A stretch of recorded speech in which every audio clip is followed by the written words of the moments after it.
Morning guys, ngayong araw ay araw ng Friday.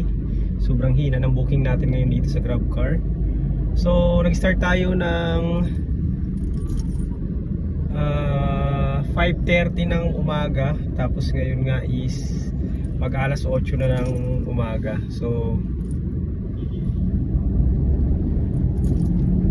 nasa 2.5 hours na yung na-consume nating oras, pero ang kinita pa lang natin is 558 pesos.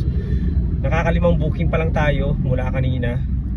Tapos sobrang maliliit lang, tagwa 100, minsan nga less than 100 lang yung mga rates na nakukuha natin. So sobrang baba, sobrang hina ng booking ngayon, araw pa ng Friday, rush hour. Although naka-off yung ano natin ngayon, yung Saver.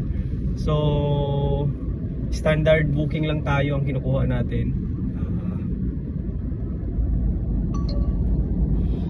Kaya siguro mabagal yung bato sa atin ng booking. Baka puro Saver yung binubok ng mga pasahero natin. So okay lang yan.